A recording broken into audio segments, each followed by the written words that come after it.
what happens as leaders or managers when your superstars, your high performers, they start leaving for greener pastures? And I wanted to talk to you, Dave. What are your thoughts on that? On how leaders can manage their teams when their best people are leaving the office or the organization?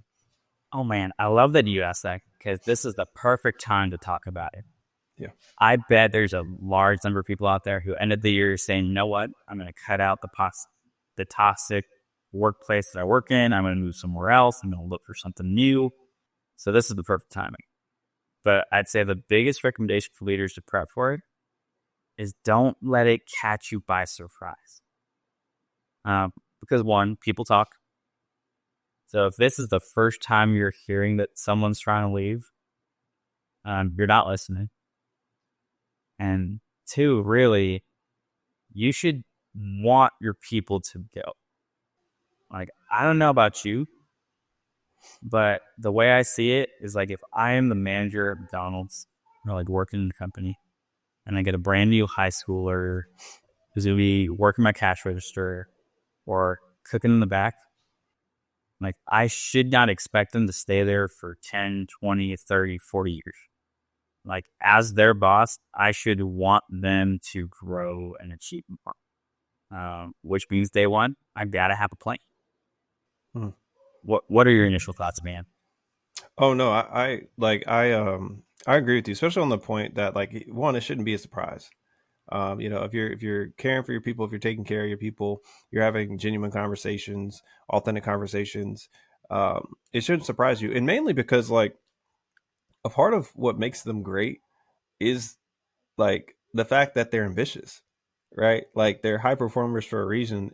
For a reason they often have ambitions that kind of extend past their current roles. And as leaders, we have to know inevitably that whatever rabbit they constantly chased every day to get the job done, maybe what they're chasing changes, right? And we want them to progress, we want them to grow and be better. Holding on to talent for longer is beneficial for sure the company growth, but for them personally it's just going to lead to them feeling dissatisfied or stagnant if they don't feel like they're growing personally. So what I would say is like instead of fearing their departure, I would definitely say leaders and managers should focus on making their time within the team as impactful as possible. But also, I see it as like an opportunity. To be honest with you, not just for that high performer to move on and do better things, but there's a saying in sports: "Next man up."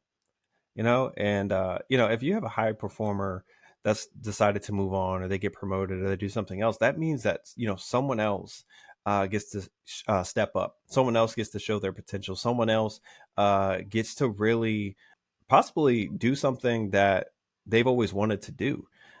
And so like I think it's something that leaders shouldn't fear, honestly, but that's just my view on how I see it. Oh, man, I love that you said that because it's all about building a bench. Like imagine before that high performer even wants to leave, you talk to him and say it's like, you know what, you're crushing it. You're the expert in X, Y, and Z. And instead of giving them that work over and over again because they're good at it, you pair them with someone new on the team, someone you're onboarding, someone who might be struggling, and you're like, you know what? You teach that or you help them before it gets to that point. Because then there's no worry about, oh, they're leaving and we're just going to have this void to fill. Like, it's not someone who can prove themselves. It's someone who's already ready. They don't need to prove themselves. They've been learning. It's like the thought of the NFL draft. Like, yeah, I got a veteran QB on my roster.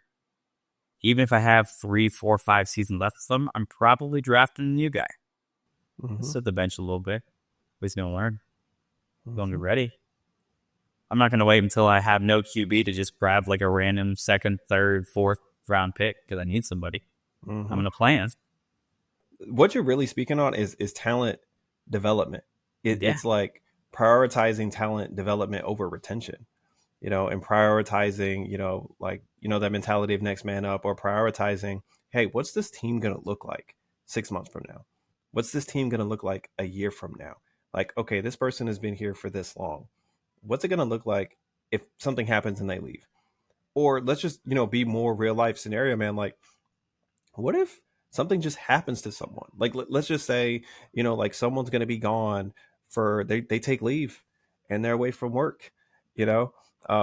You can't have your team panicking. What if someone is building a family and one of your coworkers, you're one of your best performers, is pregnant and they're going Yeah. to be on baby leave for a while, right? Like, what does that look like? And so you have to, as a leader, you have to start to think about those things and how those changes can impact your team. But something else, actually, like as you were talking, like it crossed my mind, especially when it comes to the people that would be leaving.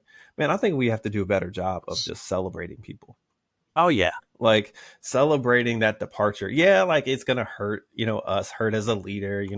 You're one of your main, performers, your high performers is gonna go on to greener pastures. But like, there, it's a win for them, like, and like for me, you, from like a military dynamic, sometimes I'm sure you've seen it where someone goes, hey, what are you doing? What are you going to do next? Or, you re-enlisting? And, that person goes, no, I'm decided that I'm going to get out. And sometimes the response isn't always positive from that. It's always, it can at times be, wait, getting out? Wait, why? Why aren't you staying in? Instead of just celebrating that someone made a decision, and celebrating, their next chapter, even if it's something that we don't see for them, but they see for themselves. I think there's always an opportunity to celebrate, someone's next chapter instead of, like mourning their departure. You know what I mean? Oh yeah. Because there are so many people out there that only intended to do one contract, or they commissioned and they only wanted to do 4 or 5 years. That was their plan. We should have on day one really talked to them and asked them like, hey, what do you want to do? And then set them up for that. Like any organization, imagine if you did that. Day one, you ask them like, hey, who do you want to work for? What's your dream job? Where do you see yourself in 5 or 10 years? And you just help them work towards that. Guarantee they're going to be so much more motivated for your company that even when they do leave, they're still probably working with you. They're probably not leaving you behind. Probably got a whole new portfolio or business that they're going to end up partnering with you in some capacity.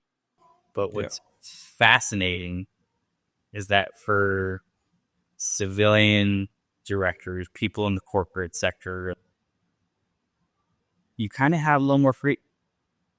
You see people leaving, and you can just go out and hire.